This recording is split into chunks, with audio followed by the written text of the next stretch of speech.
दही ठंडा होता है, अंडा गर्म होता है और ये फिर फ्रूट्स ठंडे होते हैं, फिर और भी जाने क्या चीज़, चिकन गर्म होता है। ये ठंडा गरम का कॉन्सेप्ट होता क्या है? क्या ये चलता क्या है हमारी सोसाइटी में? जैसे आप देखते होंगे कि अंडा ज़्यादा नहीं खाना चाहिए, चेहरे पे दाने निकल आते हैं।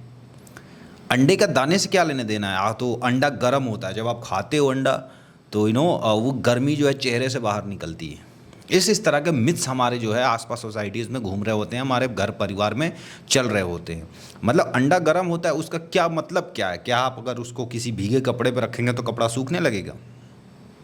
दही ठंडा होता है, लाइक अगर आप नॉर्मल दही खरीद के लाएं तो अगर और किसी चीज़ पे रखें तो क्या वो मतलब ठंडा होता जाएगा? लाइक गर्म दूध पे रख दें दही को तो क्या वो दूध को ठंडा कर देगा?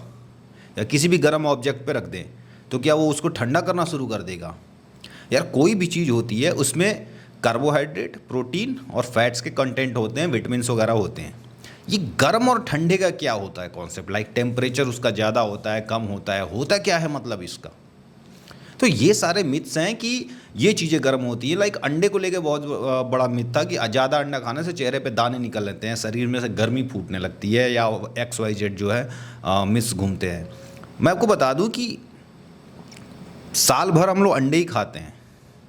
लाइक मैं पर्सनली अपनी बात करूं, ऐसे तो कुछ नहीं हो रहा। मेरे साथ में भी जो इंसान रहता है सो वो भी साल भर अंडे ही खाता है। मेरे फ्रेंड भी आते हैं, वो 10-10 दिन तक मैं उनको अंडे ही खिलाता हूँ। सो क्या अंडे में है क्या ऐसा कि मतलब वो चेहरे में दाने निकलेगा? या दही में ऐसा है क्या कि जो गर्म चीज़ को ठंडा कर देगा? ये ठंडे और गर्म के कॉन्सेप्ट से आप बाहर निकलिए, तब जाके आप अपने लाइफ में हेल्दी चीज़ें इन्वॉल्व कर पाएंगे। लाइक अंडा जो है बहुत अच्छा सोर्स है प्रोटीन का, चिकन जो है बहुत अच्छा सोर्स है प्रोटीन का, गर्मी और ठंडी का सोर्स नहीं है। लाइक मैं अपने घर के चारों आजू बाजू अगर दही के पैकेट लगा दूं तो क्या गर्मी में मेरे को AC की ज़रूरत नहीं पड़ेगी? वो तो ठंडा है। सो जब भी कोई ऐसी बात बोले ना कि ये चीज़ गर्म है, ये चीज़ ठंडा है, तो थोड़ा सा उसको ला के प्रैक्टिकली कर लीजिए। कोई चीज़ गर्म हो तो दही रख दीजिए, या कोई ठंडा है तो उसके ऊपर अंडा रख दो आप। तो ये सारे मिथ से हमारी सोसाइटी हमेशा गुजरती रहती है। सो और भी देखते होंगे आप, बहुत सारे सुखरोग हमारे सोसाइटी में पले हुए हैं। सुखरोग लाइक लोग बाहर निकलते हैं धूल में और उनको छींक आनी शुरू हो जाती है, धूल से प्रॉब्लम है। देखिए हम किस जेनेटिक्स से आते हैं।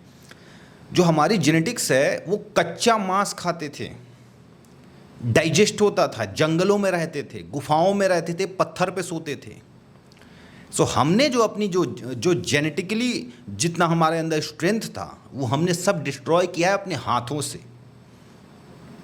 हमने खुद क्रश किया है अपनी जनरेशन को अपनी हाथों से कि तुम ऐसे मत कहो। लाइक हमें गद्दे चाहिए एकदम मोटे मोटे, जबकि हमारे जो जेनेटिक सीक्वेंस जो है वो पत्थरों पे सोया करते थे, पेड़ पे सोया करते थे। हर साल गर्मी आती है और हर अगली बार जब गर्मी आती है तो लोग ऐसे ही करते हैं, इस बार बहुत गर्मी है, गर्मी में गर्मी ही पड़ेगा, सर्दी में सर्दी ही पड़ेगा। अगर आपको धूल से एलर्जी है, रोज़ धूल में जाइए, रोज़ धूल में दौड़िए। छींक आ रहा है, आने दीजिए, 10 दिन बाद आना बंद हो जाएगा छींक।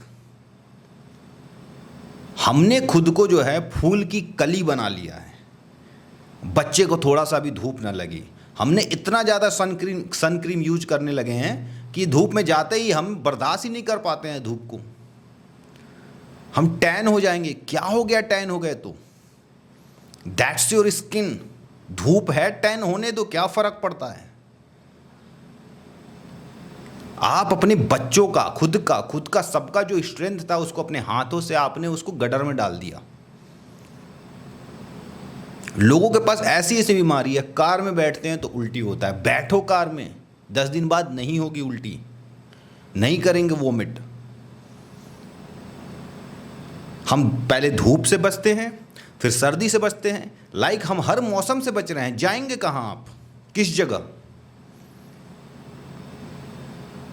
नेचर बना था कि हम नेचर के साथ रहें, कोई भी मौसम आए। गर्मी हो, गर्मी को एंजॉय कीजिए, पसीने में डूबना सीखिए, जलने दीजिए चमड़ी को। You will get stronger, your child will get stronger. सर्दी है, मैं आपको एक चीज़ बताता हूँ। जो एथलीट होते हैं ना, बहुत टाइम पहले I was in A sports college, तो उस टाइम एक टीचर थे। सो उन्होंने बताया कि सबसे बेस्ट टाइम क्या होता है रनिंग करने का या फिजिकल, सुबह जो फिजिकल फिटनेस होती है। सो बता रहे थे ये अलग अलग होता है। वो बोले अगर आपको हार्ड कोर एथलीट बनना है ना, ठीक है, सो आप जून जुलाई के महीने में, मई जून जुलाई के महीने में दोपहर में दौड़िए, और सर्दी के महीने में सुबह 3-4 बजे दौड़िए। तो 3-4 बजे जो है सुबह पूरा कोहरा रहता था, तो उस टाइम सर्दी में सांस लेना मुश्किल हो जाता है, बिकॉज वो कोहरा नाक में जाता है। वो सबसे ज़्यादा टफ टाइम होता है रनिंग के लिए। और गर्मी में दोपहर में दौड़ना सबसे ज़्यादा टफ टाइम होता है। लाइक अपनी बॉडी को आप हर टफेस्ट से टफेस्ट कंडीशन में आप उसको यूज टू कराइए। आप जाएंगे कहाँ इस नेचर से, कितना बच पाएंगे। गर्मी के दिन में गर्मी ही होगी, उसको एक्सेप्ट कीजिए। सर्दियों में सर्दी ही होने वाली है, उसको एक्सेप्ट कीजिए। लोग बरसात से बचते हैं कि हम भीग ना जाएं, बरसात में भीगिए और काम कीजिए अपना। और अगर इन चीज़ों से आप बचते रहें तो आप हॉस्पिटल में लाइन लगाते रहिए।